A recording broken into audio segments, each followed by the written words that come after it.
The 12-week year allowed me to change my life significantly. I'm talking about weight loss. I'm talking about growing a YouTube channel. I'm talking about exploding my TikTok. I'm talking about starting a business off of what I was creating on TikTok. It has been a wild ride. And what I do with the 12-week year is I just repeat the cycle every 12 weeks. There was a series of months where I invited other people to participate with me through an accountability group. That was a lot of fun. It was challenging for a few people. Not everybody made it to the end, but it was great. And what it did was it allowed people to show up in a way that you had to be accountable. You had to take steps. You had to do what it is that you said that you wanted to do, not necessarily produce results, but you had to show up. And so essentially what the 12-week year focuses on is, I would break it down into 12 main points, but to summarize it really quickly, I would say the 12-week year embraces this idea that most people set annual goals. When you set an annual goal, it kills your urgency because you think, okay, at the beginning of the year, and this is why New Year's resolutions don't do very well. At the beginning of the year, you say, this year is going to be different. This year, I'm going to do X, Y, and Z. And what ends up happening is you have a whole year ahead of you. And so every day that goes by, you're like, it's 365 days in a year. I'll get to it. And I'll get to it until you never get to it. And you usually get to it for like 2 weeks, right? That first 2 weeks of the year, maybe 3 days, depending on how you operate. But you'll go after these things and you'll go after this goal very aggressively and you stop. And the problem that they were talking about in the book is that, and I'm saying it's Brian Moran. The problem that he discussed in the book is this idea that it leads to procrastination when you set goals on a 12-week timeline. If you focus on what you can, 12 months, sorry. If you focus on what you can do in 12 months, you are not going to be as likely as somebody who takes 12 months and says, you know what, I'm going to do 12 weeks at a time. And so really what you end up doing in 12 weeks is trying to complete the type of things that it would normally take a person a year to complete. Not always as extreme, but the idea for me is not to really focus on the goal itself, but to focus on the daily activity that will lead to the goal. And that's what I learned from it. So one of the other points that I wanted to note was that the 12-week year forces you to operate in these focus cycles. So like I said, instead of 12 months, you're doing 12 weeks, 90 days as opposed to 365 days. And you can do multiple 12-week years within 1 year, which is what I do all the time, which is also what I account to, because like the person who asked me about this, it was KLG212. I don't know your real name. I'm sorry. It was a comment. I'm a person who is not naturally very good at planning. I talked about this in one of my writing samples. My husband is very structured and like he got it together. And I'm just kind of like, okay, like I'm more fluid. I will set a plan, but I don't mind having flexibility around my plan. And my husband is a lot more frigid with things. And that's just kind of like how it is. So I say that to say I am not the planner. I am not at all, but embracing a 12-week year has helped me to organize my life and to move exponentially faster than what I have ever done in my life. And so what you have to do is figure out 2 to 3 goals that you want to work on. And this is basically what I made that template for. There's a template that I told y'all about, and I put it in the link of every video. It's a 12-week year template that I created based on the principles in that book. It's free. You download the template and you can either do the extended one if you need a little bit more help and guidance, or you could do the condensed one. Now, when I do my 12-week year, I just use the condensed one, and that's the way that I roll. But essentially what you're doing is you're picking 2 to 3 goals to focus on. And with each goal, you're going to pick something that is going to be an action or a thing that you can do every day to move you closer to that goal. And for me, like I said, it's not really about the goal so much as it is about the action that you do every day. Because if I say I want to lose 20 pounds, I cannot directly control whether or not I lose 20 pounds within 12 weeks. But I can control what I do to get me there. And when I say I can't directly control it, if I do what I'm supposed to do, I'm going to lose weight. Whether it's 20, 30, 15, or 10, it kind of relies on the situation and how successfully I complete my plan. So that's what I mean by directly. So if I say I want 100,000 followers on TikTok. I can't control whether or not 100,000 people show up to see my content, but I can control what I can control, which is to produce content, to read my analytics, to figure out how to make better content, not sell my soul, because I will make another video about how you should treat content creation like art. Good artists don't worry about the outcome and what people are going to say about their art. They create art because that's what they love to do. That's why I also preach from the point of create content that's sustainable for you. Don't make something just because, oh, that's working for them, I'm going to do it too. You're going to burn yourself out if you start creating content that is not sustainable for you, that is not authentic to you. I would never make it doing day in the life vlogs, y'all. I just wouldn't. You would never see me on the internet because I do stuff, but the burden for me that is not a burden for other people of stopping and recording every aspect of my day, girl, I would go crazy. But it's nothing for me to sit 5, 10, 15, 20 minutes at a time, turn the camera and talk to the camera with YouTube and with TikTok. And so I do what's sustainable for me. And what you'll learn is you can still grow, because a lot of people think you have to have perfect content. Tell that to me, who has now grown to 150K in less than a year. You don't need perfect content. You just need to show up as yourself consistently. And so when you're setting these goals, don't attach yourself to the goal. Attach yourself to being dedicated enough to do the steps to get to the goal. And by you working in a 12-week cycle instead of 12 months, you're more likely to just stay on it. And so what you're also looking at is, if it's 12 weeks and not 12 months, you're going to make a more realistic and tangible goal, right? So if you say, let's say you just started a business and you want to scale your business. If it was the year, you're like, I want to scale my business to $50,000 a year from zero. If you're making it in 12 weeks, you might say, you know what? I want to consistently earn $100 a day in my business by the end of this 12 weeks, whatever the case may be. How would I do that? Okay, if I know that I don't have money to start off my business, well, content is going to be my main way to bring people in. I'm going to have to make content to bring in leads. And so you figure out, okay, well, I need to make sure that I'm consistently doing 3 to 5 pieces of content a day. I'm new at content, so I don't really know what good content is. So I'm going to start right now just talking about things that pertain to the product or service that I have.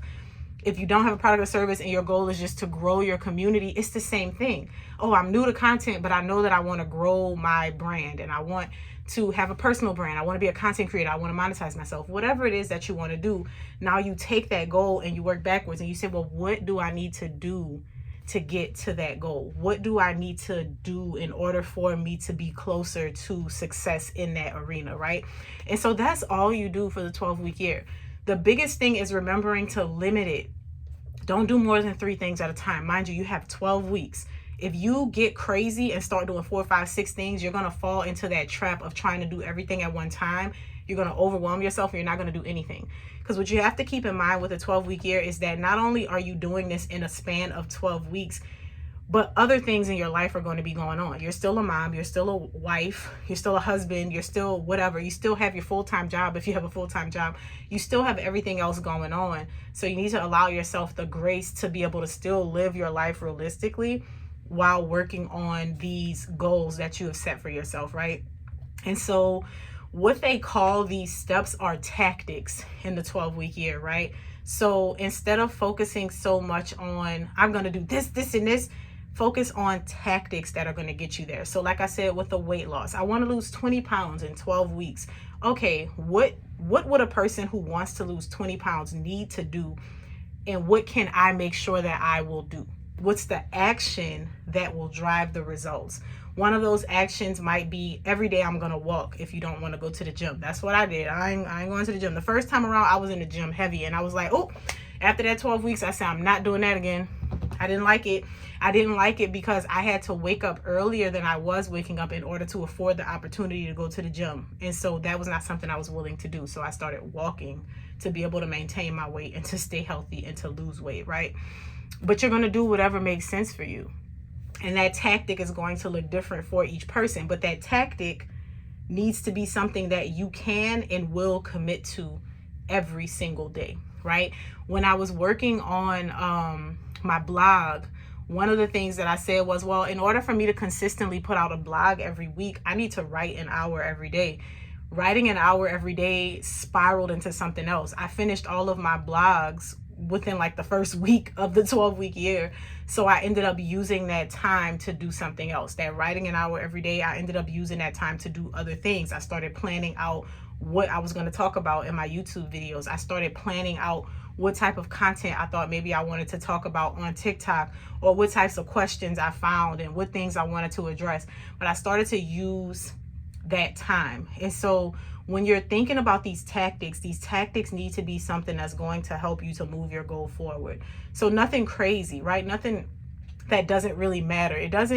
You don't have to say exactly what your workout is. You just need to say, I'm going to go to the gym twice a day, once a day for this amount of time. And then it's great if you actually have whatever it is that you're going to be working on when you get there, right? But the tactics are the steps, the actions that you yourself are going to implement into your daily activity so that you can move closer to these goals. And one of the biggest things that you have to remember is your goals, just like any goal, your goals in the 12-week year need to be something that's measurable.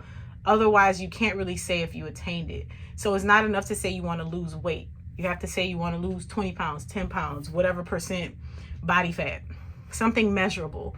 It wouldn't be enough to say, I want to grow my social media. You would have to say, oh, I want this many followers on Instagram. I want this many on YouTube. I want this many on TikTok.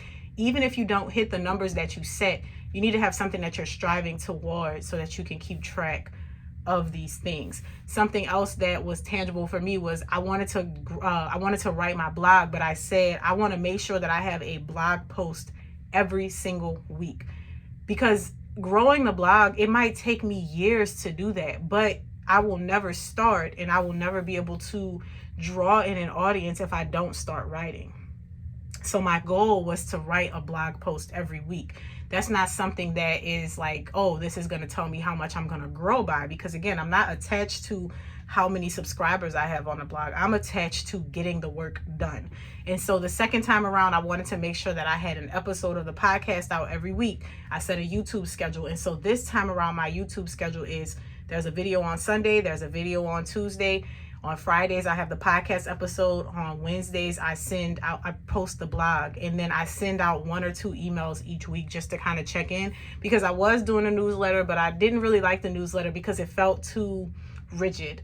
The newsletter just felt like all I was doing was taking everything that happened that week and packaging it out in an email. And that's cool. I think people need that, but it really wasn't something that I felt the need to do, because if you want to hear the podcast, subscribe to the podcast. I will remind you about episodes every now and then, but I also feel like those are things that I'm not worried about growing quickly right away. I want those to be long-term things that I work on. And so the other thing that I will say is having a tracker for yourself was a game changer for me. And the template does have trackers on it. So a tracker is when you set up these goals on the back. I wish I had a printout in front of me. On the back page, I set up a tracker. So each week I would say whether or not I did the thing every day. So it would be a tracker with 7 days on it. And I would list out the 3 activities or goals that I was supposed to be doing. And I would put an X on the days that I did it. So if I didn't walk on Monday, I wouldn't put an X. If I walked on Tuesday, Wednesday, and Thursday, I would put my X's. If I posted my video for YouTube on Tuesday, I will put an X for Tuesday. And my goal there will be post 2 videos per week. So as long as I have 2 X's in that row, I've done the thing. And this is important because you can say, I'm going to do this and I'm going to set up these actions and this is my goal. But if you're not doing it, 12 weeks is going to pass by and you're not going to do anything. And so for me, a person who is more slow living, soft life, very relaxed about the things that I want to do, but I do want to do them. That's why I'm so intentional.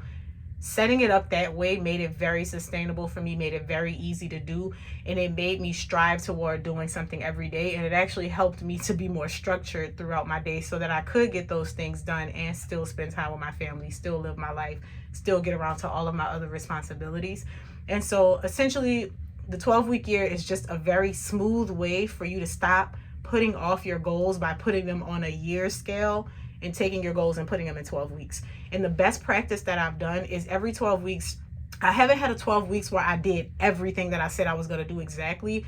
There's always been something where I moved the needle forward, but I did not hit the goal. And so all I do is take that goal and put it back in. So for instance, when I wanted to grow my YouTube channel, when I wanted to lose weight, I didn't hit the YouTube growth immediately. So I had to put that back in. And then I put weight maintenance in the back of my mind, and I put 2 new goals.